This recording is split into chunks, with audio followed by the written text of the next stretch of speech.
97.3 Citi FM. Relevant radio, always. Hello, welcome to another edition of Business Weekly with me, Vivian Kai Lokko. In this edition, inflation inches up to 19.2%. Also, President Mahama makes some interesting predictions on how he expects the economy to grow. And we'll also bring you some worrying news from fish producers who say if Ghana fails to sign onto the EPA on or before the 1st of October this year, there will be dire consequences. There's many more coming up in this edition of Business Weekly on Citi TV.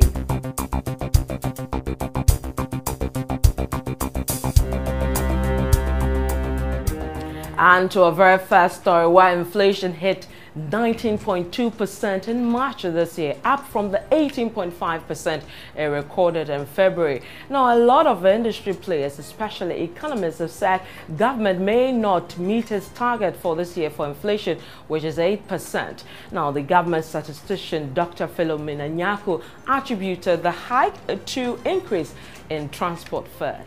Let's still stay with the economy, where President John Mahama is making some predictions about the growth of the economy for 2016. He's predicting that the economy will grow to up to about 4% for this year. This is higher than what the World Bank is projecting, as well as the IMF. The World Bank, for example, in its 2016 Pulse report said the economy will grow by 3.3% for 2017 and a few percentage points for 2016. Now, President Mahama is attributing his confidence in the economic growth to the end to the power crisis which hit the nation this year and last year.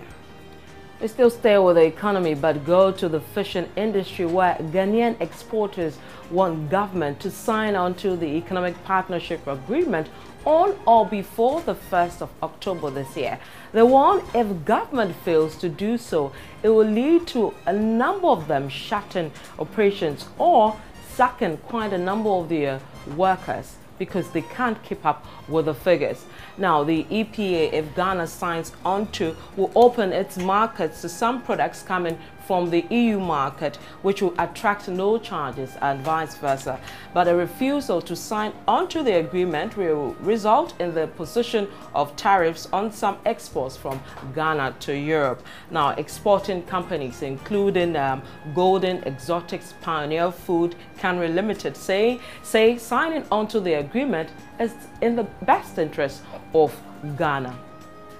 Still in the fishing industry, and traders who deal in fishing nets as well as fishing equipment and gear, what have you, are beating war drums over the takeover of their business by Chinese businessmen and women.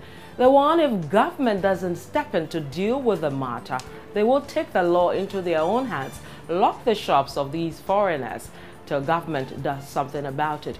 We'll keep you updated on this developing story. From the fishing industry, let's go to the banking industry, where the Deputy CEO and Group Financial Director of Barclays Africa, David Hodnett, has downplayed any significant impact the exit of Barclays PLC will have on the bank's Africa operations. Now, it follows concerns that the exit of Barclays PLC will have a toll on the financial strength and operations of Barclays Africa, since it owns majority of the shares. But in an exclusive interview with Citi Business News, David Hodnett reiterated that Barclays Africa still has the capacity to operate to meet the demands of its clients despite the exit. Meanwhile, Barclays Africa has disclosed to Citi Business News it will only consider investors who can commit huge resources into long-term investments in its operations here in Africa after Barclays PLC exits from the operations. We move on to the mining industry, where a story we've been bringing to you continues to go into its worst situation. It has to do with that of the Obuasi concession, which is owned by Anglo Gold Ashanti, where there's some troubling developments there. We're told the illegal miners are still underground and have refused to cede that concession. Now, according to Anglo Gold Ashanti, the development has affected its water treatment plant. Now, Citi Business News understands with the onset of the rains, essential work will be compromised since the company cannot treat water due to the development. And I'll take our final story. It's still in the mining industry, where the Ghana Association of Small-Scale Miners has accused the Minerals Commission of a lack of transparency in the allocation of mining concessions. Now, the association contends that the concessions have become difficult to secure from the Minerals Commission, as certain individuals are allocated the concession, who in turn lease to the miners. And that's it for this week's edition of Business Weekly on Citi TV with me, Vivian Kai Lokko. Thank you for watching. See you next week. Goodbye.